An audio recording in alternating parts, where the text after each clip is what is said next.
They didn't know until they get a big bill. Yeah. And then they call us.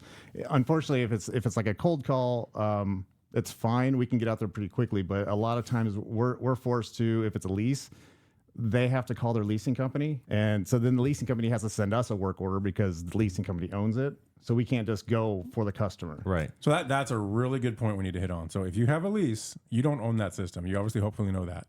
And we can't do anything without the owner of that system giving us the okay to do that. Right. Yeah. And that could take time. Yeah, very rarely we'll have a good enough relationship with a leasing company. We're like, yeah, we can just dispatch. We know we can get a work order later if it's like something that's severe, or I mean, obviously a safety issue, absolutely. But if it's something that we know that we've been to this house before for some reason and something happened, and yeah, we can get back out knowing we have a history with that leasing company. It's good to know.